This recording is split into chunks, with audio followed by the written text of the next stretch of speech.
1월 15일 새벽 예배를 하나님께 올려드리도록 하겠습니다. 사도신경으로 우리의 신앙을 고백합니다. 전능하사 천지를 만드신 하나님 아버지를 내가 믿사오며 그 외아들 우리 주 예수 그리스도를 믿사오니 이는 성령으로 잉태하사 동정녀 마리아에게 나시고 본디오 빌라도에게 고난을 받으사 십자가에 못 박혀 죽으시고 장사한 지 사흘 만에 죽은 자 가운데서 다시 살아나시며 하늘에 오르사 전능하신 하나님 우편에 앉아 계시다가 저리로서 산자와 죽은 자를 심판하러 오시리라. 성령을 믿사오며 거룩한 공예와 성도가 서로 교통하는 것과 죄를 사하여 주시는 것과 몸이 다히 사는 것과 영원히 사는 것을 믿사옵나이다. 아멘. 이 시간 찬송가 212장 함께 찬양하도록 하시겠습니다.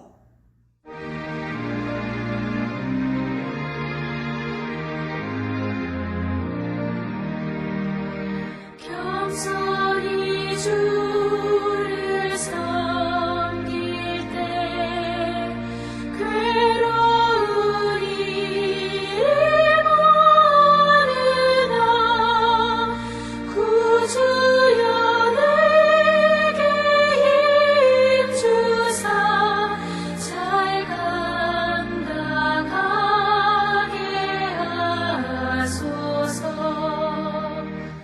인자한 말을 가지고 사람을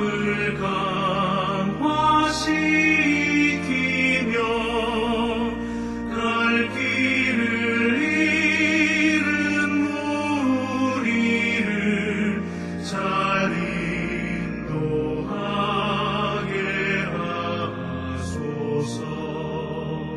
구주의 귀한 인내를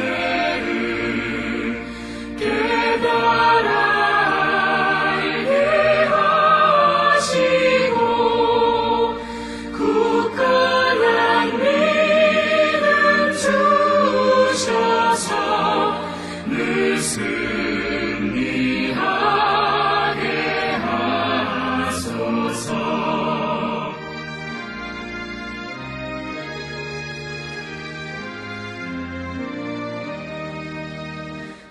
장래의 영광 비추사 소망이 되게 하시며 구주와 함께 살면서 상평강 얻게 하소서.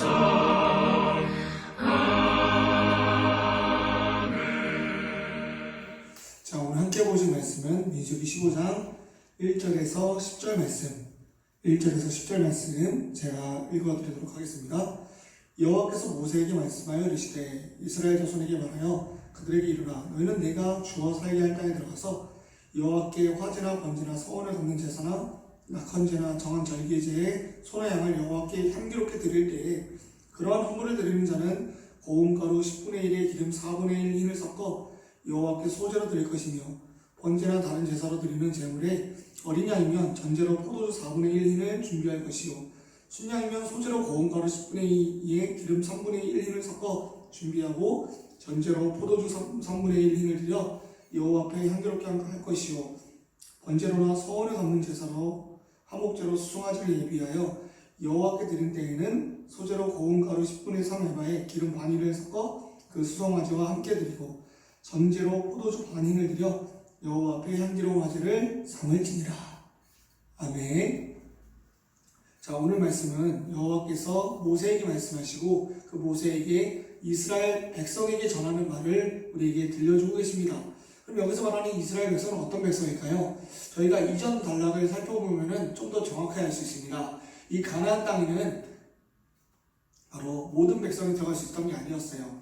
가나안 땅을 정탐하고 돌아온 이들의 악평을 들으시고 하나님께서는 무려 10번이나 이들이 나를 무시했다고 말하십니다. 10번이나 나를 원망했다 이렇게 말하고 계시면서 20살 이상의 장정은 약속의 땅에 들어갈 수 없다고 하나님께서 말씀을 하고 계십니다. 그렇다면 여기서 말하는 이전에서 말하는 이스라엘 자손은 어떤 족속일까요? 바로 20살 이상의 모두가 광야에서 죽지만은 그들의 후손들을 가리켜 말하고 있는 것입니다. 그렇다면 이 후손들을 가리켜 가나안 땅에서는 너희가 드릴 예배는 이런 예배야 라고 성경은 이야기를 하고 있는데요. 먼저 우리가 좀 더 이 말씀을 이해하기 위해서는 이전 단락을 한 번 더 짚어볼 필요가 있어요. 서두에도 말씀드렸다시피 가나안 땅을 정탐했습니다. 그리고 눈의 아들 여호수아와 갈렙 외에는 모두가 이 땅에 대해서 악평을 하죠. 차라리 애굽에서 죽는 게 속이 편하다. 왜 하나님은 우리를 애굽에서 나오게 하셔서 왜 우리가 저들을 두려워하고 저들 손에 죽게 하셨는가? 하나님은 우리를 위하는 분이 아니시다 하면서 하나님을 악평하는 모습을 보여주고 있습니다. 그렇다면은 이에 대해서 하나님은 무려 10번이나 이 백성이 나를 외면했다고 말을 하고 있는데요. 이제 하나님께서 심판하시죠. 너희의 20살 이상의 인구는 어른은 모두 죽지만 너희의 후손은 가나안 땅을 들어가게 될 거야 하면서 오늘 가나안 땅에서 드릴 제사 예배는 이런 예배라고 하면서 우리에게 이 제사법을 소개시켜주고 있습니다. 이미 출애굽기 후반부와 레위기에서는 이 제사법을 설명해주고 있는데요. 민수기 15장에서는 이 제사법이 어떻게 적용되고 있는지를 우리에게 보여주고 있습니다. 이 새벽에 너무나 딱딱하고 어려운 이 내용이 우리에게 주는 유익은 무엇이 있을까요? 간단히 정리하면 이렇습니다. 모든 것은 마음에 달렸습니다. 희생제사 조항을 보면은 복잡하고 어렵습니다. 이 복잡하고 어려운 것이 마음이 딴 데 가 있고 몸만 이것을 행한다면요 제대로 행할 수 없을 뿐만 아니라 엉망이 되겠지요. 특별히 이 엉망의 관점에서 보면은 레위기 10장에 아론의 자손들이 거룩한 불을 준비해야 되는데 그렇지 않아서 죽는 장면이 나옵니다. 바로 나답과 아비후가 죽는 장면이 나오는데요. 이들은 성전 제사를 우습게 봤죠. 그래서 하나님께서 금하신 불로 성전에서 예배를 드리려 했지만은 그 불이 이들을 불사르는 것을 볼 수가 있습니다. 그 준비 과정을 보면은 하나님께서 하지 말라는 것을 한 거예요. 마음이 딴 데에 가 있었던 거죠.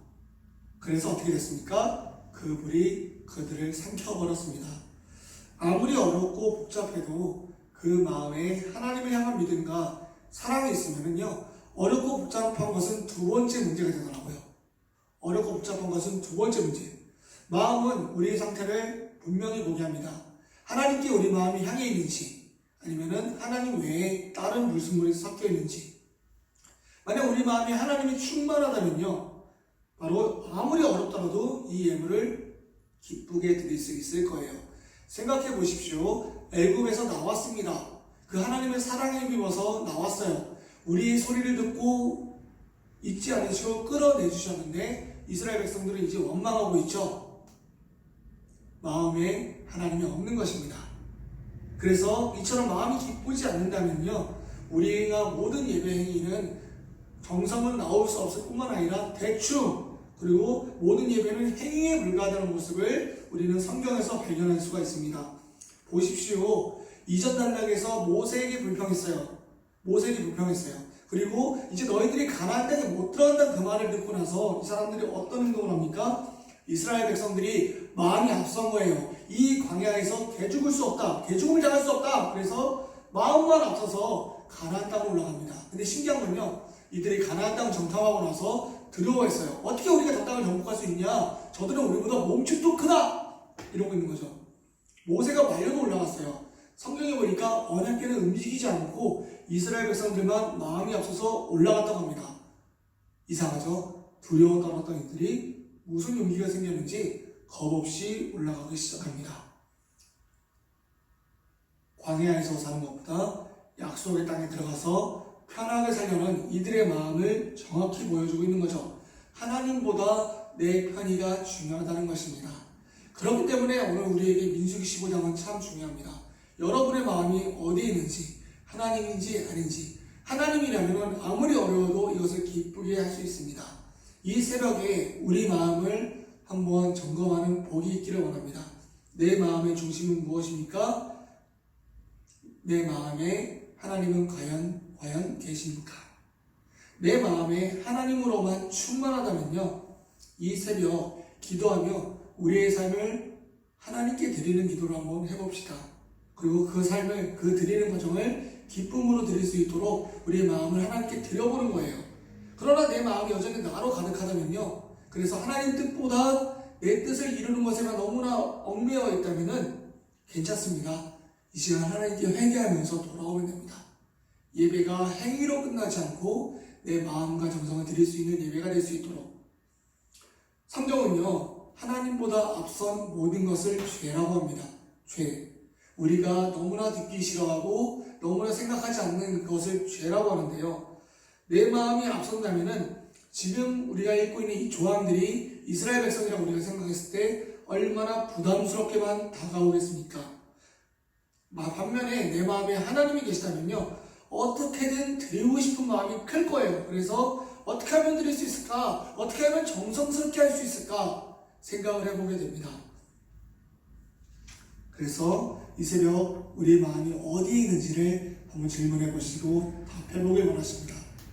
그 대답이 그리고 하나님이 되시길 원합니다. 마음이 모든 것을 결정합니다. 내가 무엇을 바라보고 있는지, 무엇을 향하고 있는지 내 마음이 모든 것을 결정합니다. 코로나 블루라고 해서 많은 사람들이 우울증에 빠져 있습니다. 그쵸? 항상 만나던 사람들과 모임을 못 갖고 사랑하는 사람들과 식사와 차 한잔하는 것이 너무나 제한적인 이 상황 속에서 우울증이 안 걸리는 것도 이상합니다. 저조차도 힘들더라고요. 이 코로나 상황에서 아이들을 만나기도 조심스럽고 혹시나 아이들을 만나서 사고가 날까봐 그것도 너무나 두렵습니다. 무엇을 어떻게 해야 될지 모를 때 절망감이 찾아오더라고요. 나는 어떻게 생각을 해야 될까? 근데요, 그 순간에도 여전히 하나님은 그 자리에 계십니다. 내 마음에도 계시고 내 주변에도 계시고 여전히 나와 함께 하시는 하나님이 계신데요, 하나님이 이 우리 모든 인류의 이 코로나라는 재앙을 허락하신 이유는 우리 모두에게 이런 마음을 점검할 수 있는 시간을 주기 원함이 아닐까 생각을 해보게 돼요. 우리 마음속에 여전히 하나님이 내게 참 소망인가? 여전히 하나님이 내 마음에 계셔서 우리가 예배를 정성스럽게 드리고 있는가? 구원받은 백성인 우리가 하나님께 드려지는 이 예배가 그 예배를 감격적으로 드리고 있는가? 생각해 보게 합니다. 그래서 이 어려운 시기에 몸도 마음도 너무나 어려운 이 시기에 하나님의 소망됨이 우리에게 위로가 되었으면 좋겠어요. 그러기 위해서는 오늘 우리는 내 마음을 점검해야 됩니다. 여러분의 마음이 모든 것을 결정합니다. 그래서 내 마음이 충만하다면요, 더 이상 모든 것이 부담되지 않을 거예요. 예배가 부담이 되지 않고요, 하나님께 드림이 부담이 되지 않고요, 때로는 내 앞에 있는 장애물이 있다 할지라도 하나님의 사랑이 더욱 커서 그 장애물을 뛰어넘을 수 있을 거라 믿습니다. 의심하지 않습니다. 하나님께 내 마음을 진정으로 드리는 삶, 그것은 단순히 행위로만 끝나지 않습니다. 주일날 한 번 와서 드리는 예배를 끝나지 않고 일상의 삶으로 연결될 줄 믿습니다. 가나안 땅에서 드려지는 이 예배들은요, 단순히 그 땅에서 하루만 구별해서 드리는 것이 아니라 그들의 삶을 가리키는 거였어요. 기독교는 바로 삶입니다. 삶. 하나님께 기쁨으로 드리는 삶. 하나님 내 마음에 계셔서 하나님을 섬기고 이웃을 섬기는 삶. 그래서 주변국가와 비교되는 이스라엘, 주변과 비교되는 그리스도인, 우리의 모습을 회복하는 시간 되길 원합니다. 그러기 위해선 이 새벽 우리의 마음을 점검해야 됩니다. 하나님을 찾으십시오. 하나님의 소망됨을 고백하십시오. 그래서 하나님께 기쁨으로 예배드리는, 기쁨으로 하나님을 섬기는 저와 여러분 되기를 소망합니다.